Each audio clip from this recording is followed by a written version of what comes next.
Hello guys, आज हम discuss करने वाले हैं 5 important trick for competitive exam. कोई भी कॉम्पिटिटिव एग्जाम के लिए ये 5 जो ट्रिक आज मैं बताने वाला हूं गाइस, ये बहुत शॉर्ट ट्रिक हैं। आज आपको मजा आ जाएगा ये लाइव देखकर। ओके, तो गाइस ज्यादा देरी ना करते हुए आइए स्टार्ट करते हैं। फर्स्ट क्वेश्चन, पहला क्वेश्चन क्या है हम सबसे पहले ये देख लेते हैं कि length and breadth of a rectangular increase 8 and 5%। Guys एक रेक्टेंगल है, उसकी लेंथ भी इंक्रीज कर रही है और ब्रेथ भी इंक्रीज कर रही है।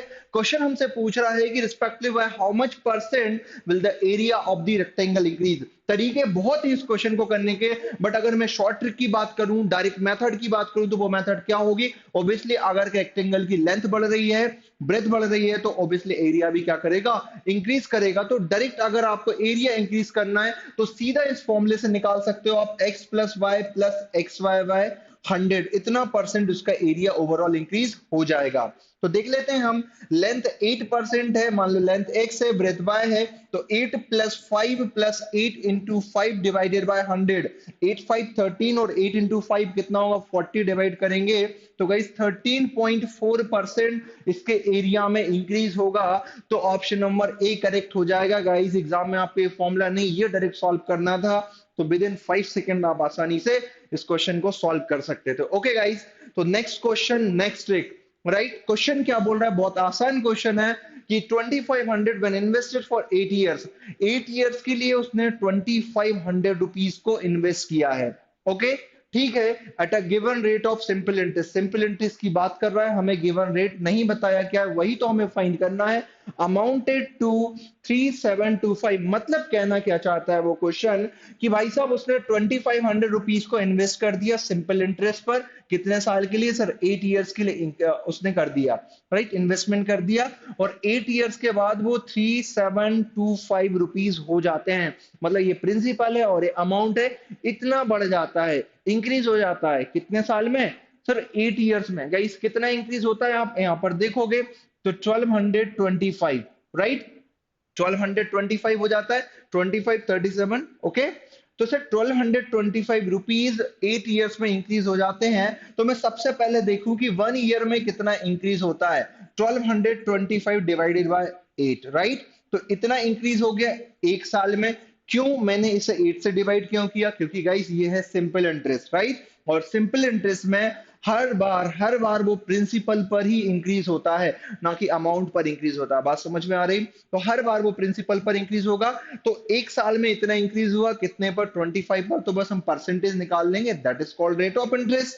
ओके गाइस, तो 2500 पर एक साल में इतना इंक्रीज हुआ। कितना इंक्रीज है गाइस? इसको डिवाइड मत करना, राइट, अगर डिवाइड करोगे तो पॉइंट में जाएगा, फिर मल्टीप्लाई करोगे, जरूरत ही नहीं है, डायरेक्ट सॉल्व करते हैं। इतना increase, this is the increase value कितने पर? 2500 पर। तो डिनोमिनेटर में 25 इंटू 100% जैसे निकालते हैं ना, x अपॉन वाई इंटू 100%, इतना इंक्रीज है। तो एक साल का जो होगा वही हमारा रेट ऑफ इंटरेस्ट होगा। बिल्कुल सर, बहुत आसान है, दो जीरो से दो जीरो, दो जीरो से दो जीरो, 25 से डायरेक्ट चला जाएगा, 25 से 4 टाइम और 25 से 9 टाइम, 8 से आप डिवाइड करोगे, राइट, तो 8 से हम क्या करेंगे 49 को, तो 6 टाइम जाएगा, राइट, 1 बचेगा, 10 हो जाएगा, 1 टाइम चला जाएगा, राइट, 2 बचेगा, और 8 2 जा 16, 8 5 जा, तो 6125, मतलब ऑप्शन नंबर बी करेक्ट हो गया। तो आपको समझ आ रहा है, बहुत आसानी से हम इन क्वेश्चंस को सॉल्व कर सकते हैं अगर हमें ये मेथड्स और ये ट्रिक्स आती हैं। सिंपल इंटरेस्ट था, कोई बड़ी बात नहीं थी। एक साल, हर साल सेम रेट ऑफ इंटरेस्ट है, और वो हमेशा किस पे इंक्रीज करेगा सर? हमेशा प्रिंसिपल पर ही लगता है, राइट, सिंपल इंटरेस्ट ध्यान रखना। नेक्स्ट क्वेश्चन देखते हैं, this is third question. P and Q complete a project in 15 and 10 days. भाई कोई प्रोजेक्ट मिला है पी और क्यू को, तो पी उस प्रोजेक्ट को कितने दिन में कंप्लीट करता है? 15 डेज में कंप्लीट करता है। और क्यू कितने डेज में कंप्लीट करता है? सर क्यू 10 डेज में कंप्लीट करता है। They started doing the work together but after 2 days Q had to leave. मतलब पी और क्यू एक साथ, मान लो ये टोटल वर्क है, और पी और क्यू एक साथ स्टार्ट करते हैं, बट 2 डेज के बाद किसको छोड़ना है? क्यू को लीव करना है। तो रिमेनिंग वर्क को कौन कंप्लीट करेगा? पी करेगा, राइट। तो क्वेश्चन पूछ रहा है in how many days was the whole work completed, तो कितने दिन में ये होल वर्क कंप्लीट होगा। तो गाइस अगेन एक कॉन्सेप्ट इंपॉर्टेंट है, राइट, क्वेश्चन से ज्यादा कॉन्सेप्ट इंपॉर्टेंट होते हैं, ये बात आप ध्यान रखना। तो ये अकेला उस वर्क को 15 डेज में कंप्लीट करता है, क्यों अकेला उस वर्क को 10 डेज में कंप्लीट करता है? गाइस हमें सबसे पहले टोटल वर्क पता होना चाहिए। तो आप अज्यूम कुछ भी कर सकते हो, बट अजम्पशन ऐसा लो जो 15 और 10 से डिवाइड हो जाए। तो हमेशा हम इनका एलसीएम को टोटल वर्क अज्यूम करते हैं। 15 10 का एलसीएम बनेगा 30, तो let the total work be 30 units या 30 पार्ट्स। तो टोटल वर्क 30 यूनिट्स था, बात समझ ना। और पी 30 यूनिट को 15 डेज में कंप्लीट कर रहा है, तो वन डे में पी कितना करेगा? इस 30 को 15 से डिवाइड करेंगे तो 2 आ जाएगा, राइट। तो पी वन डे में 2 यूनिट वर्क कंप्लीट करता है, और क्यू कितना करेगा? 30 को 10 से डिवाइड करेंगे तो 3 यूनिट। मतलब एक दिन का काम, मतलब उनकी एफिशिएंसी। तो पी एक दिन में गाइस 2 यूनिट वर्क कंप्लीट करता है, और क्यू एक दिन में 3 यूनिट वर्क करता है। क्वेश्चन ये बोल रहा है कि 2 दिन तक दोनों ने एक साथ काम किया है। तो सर एक दिन में ये 2 यूनिट करेगा, एक दिन में 3 यूनिट करेगा। अगर दोनों एक साथ मिलते हैं तो एक दिन में 2 + 3 5 यूनिट वर्क कंप्लीट करते हैं। तो 2 डेज में 5 यूनिट के हिसाब से 10 यूनिट वर्क कंप्लीट कर लिया। टोटल वर्क कितना था सर? टोटल वर्क 30 यूनिट था। पी और क्यू ने 2 दिन में कितना कर लिया? 10 यूनिट वर्क कंप्लीट कर लिया। रिमेनिंग क्या बचा? 30 - 10 सर, ये 20 यूनिट बचा। इस 20 यूनिट को अब मजबूरी हो गई किसकी? पी को करने की, क्योंकि क्यू तो यहां से चला गया है। ओके, तो अब पी क्या हिसाब से करता है? पी एक दिन में 2 यूनिट करता है गाइस, तो इस 20 यूनिट को कितने दिन में करेगा? 2 से डिवाइड कर देंगे। सर इसको 10 डेज लग जाएंगे, और 2 डेज यहां लग चुके हैं। क्वेश्चन ये नहीं पूछ रहा कि रिमेनिंग वर्क कितने दिन में होगा, नहीं तो आप 10 आंसर लिख दो। क्वेश्चन पूछा in how many days was the whole work completed. 2 दिन यहां पर लग गए, 10 डेज ये लग गए। इस तरीके से टोटल वर्क को कंप्लीट करने में 12 डेज लगेंगे। तो इस क्वेश्चन का आंसर 12 डेज होगा। बात समझ में आ रही है? आसान है, अगर एक कॉन्सेप्ट आपको पता है तो। आज मैंने सिखा दिया। नेक्स्ट क्वेश्चन रहा है, बहुत अच्छा क्वेश्चन है, बढ़िया सा। Riya could not decide between discount of 30%।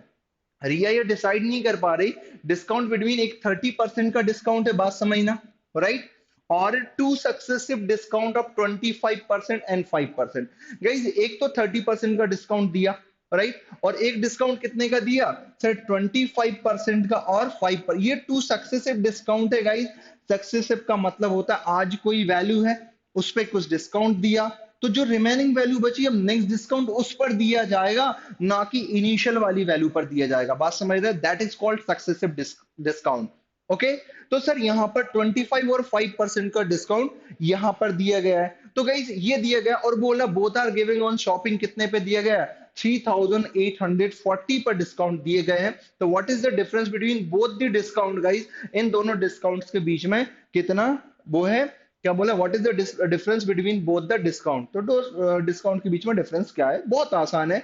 तो कहीं सक्सेसिव डिस्काउंट निकालना है तो उसका फॉर्मूला ऐसे ही कुछ होता है जैसे हमने सक्सेसिव इंक्रीज का पढ़ा है, और ये सक्सेसिव डिस्काउंट का मतलब ही सक्सेसिव डिक्रीज होता है, ध्यान रखना। x + y - xy/100। ओके, तो गाइस क्या होगा? 25 + 5 - 25 × 5 डिवाइडेड बाय 100। क्लियर है? तो सर ये 30 हो जाएगा। बात समझ में आ रही है? 30 माइनस कितना होगा गाइस? आपको पता है कि सर ये 125/100% होगा। अब देखो आप इसको बिल्कुल डिवाइड कर सकते हो, 1.25% बन जाएगा, समझ ना। 100 से डिवाइड करोगे 1.25% बन जाएगा। 30 में से 1.25 माइनस करोगे तो 28.75 बनेगा। फिर इसमें से माइनस करोगे, तो मैं तो ये बोल रहा हूँ इस डिस्काउंट और इस डिस्काउंट के बीच में कितना परसेंट का डिस्काउंट डायरेक्ट निकाल सकते हो ना। तो गाइज अगर मैं 30 में से इसको माइनस करूं, क्योंकि ये तो 30 से कम है और ये 30 से ज्यादा है, अगर इस 30 से इसको माइनस करूंगा तो ये वाला 30 और ये वाला 30 कैंसिल हो जाएगा, और ये माइनस माइनस प्लस हो जाएगा। नहीं आया समझ? तो देखो 30 वो वाला माइनस दिस, 30 - 125/100, ये परसेंट है गाइस, ध्यान रखना। ये भी परसेंट है, ये भी परसेंट है। तो 30 30 कैंसिल, माइनस माइनस प्लस, तो 125/100% का डिस्काउंट हो गया, या फिर आप बोल सकते हो 1.25% का इन दोनों के बीच में डिफरेंस हो गया। दैट इज कॉल्ड डिफरेंस की बात कर रहा है। तो गाइस दोनों डिस्काउंट इसी पर दिए जा रहे थे, तो 3840 पर अगर आप इतना परसेंट का मतलब डिस्काउंट देते हो, जो भी ये डिफरेंस है, तो हमें मुझे डिफरेंस निकालना है। तो गाइस 1.25% या 125/100%, परसेंट हटेगा उसका डिनोमिनेटर में 100 भी तो आएगा। बात समझ में आ रही है क्या? इसमें किसी को डाउट तो नहीं?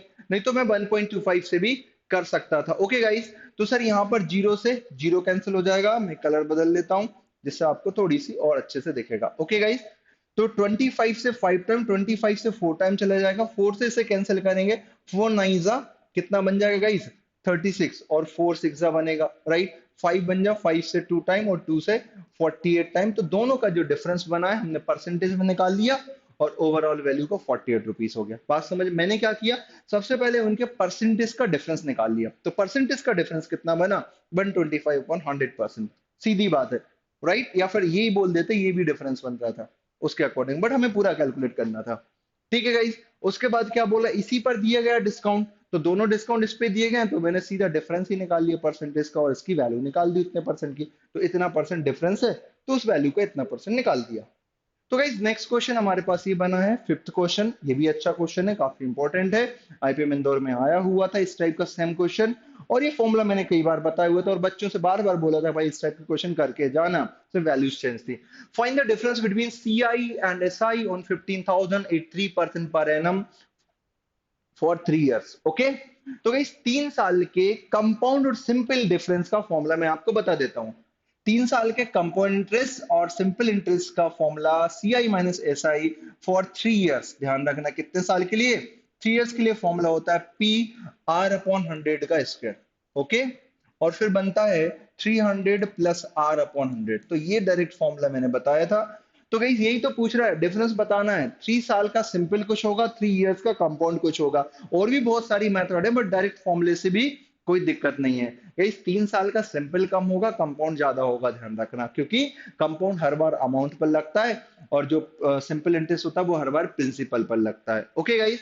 तो गाइस यहाँ पर पी की वैल्यू क्या दे रखा है, पी की दे रखा है 15,000 रुपीज की बात कर रहा है, तो हमने ये 15,000 लिख लिया। आर अपॉन 100, आर मतलब 3 अपॉन 100 हो जाएगा, तो 3 अपॉन 100 दो बार लिख दूं क्योंकि उसका स्क्वायर है, 3 अपॉन 100 इंटू 3 अपॉन 100, ओके। यहाँ पर मैंने 3 पुट कर दिया, यहाँ पर 3 पुट करोगे तो कितना होगा गाइस, 303 डिवाइडेड बाय 100, राइट, ये बात हो गई। तो सर कैंसिलेशन बचा है, बाकी कुछ इतना ज्यादा बचा नहीं है गाइस, 1 2 3 जीरो कैंसिल हो गई, राइट, कोई दिक्कत नहीं है। सर अब ये अगर आप देखो 3 3 से 9 15 का मल्टीप्लाई ये बड़ा हो जाएगा, तो थोड़ा स्मार्ट तरीके से मल्टीप्लाई करो, 3 3 का मल्टीप्लाई कर लोगे कितना हो जाएगा 9 इंटू 15 का इसमें मल्टीप्लाई कर दो, 15 3 जा 45 और 15 3 जा 45 डिवाइडेड बाय 100, कितना आसान हो गया। अब 9 का मल्टीप्लाई हम आसानी से कर सकते थे, 9 5 जा 45 कितना बचेगा 4, 9 4 जा 36 40 हो गया, 4 बचा, 9 5 जा 45 9, बात समझ में आ रही क्या करा, 9 5 जा 45 कितना बचा 4, 9 4 जा 36 40 कितना 4 बच रहा है, और फिर 9 5 जा 45 4 कितना हो गया 40, 9 और 9 4 जा 36 प्लस ये 40 डिवाइडेड बाय 100, गाइस डिवाइड करोगे 409.05 हो गया, और सॉरी 1000 है तो एक और डिजिट यहाँ पर बढ़ जाएगी, तो ये पॉइंट यहाँ लग जाएगा 40.905। कोई ऑप्शन है क्या, 40.905 को आप 40.91 अप्रोक्स लिख सकते हैं, ध्यान रखना इन बातों का, क्योंकि कोई भी ऑप्शन हमें नन ऑफ दीज नहीं दिया, हमें अप्रोक्सीमेट यही बनाना पड़ेगा 40.91, तो ये वाला इसका आंसर था। ओके गाइस, क्वेश्चन इजी थे, कोई डिफिकल्ट नहीं थे, डेफिनेटली आप किसी भी एग्जाम के लिए ट्राई करोगे तो ये ट्रिक आपके लिए काम आएंगी, आप देखना, भरोसा करो, मैंने बहुत इंपॉर्टेंट ट्रिक बताई है। Okay guys, thank you so much, और मिलते हैं नेक्स्ट वीडियो में, और बहुत अच्छी अच्छी मैं ट्रिक आपको दूंगा, बने रहिए मेरे साथ, thank you so much guys.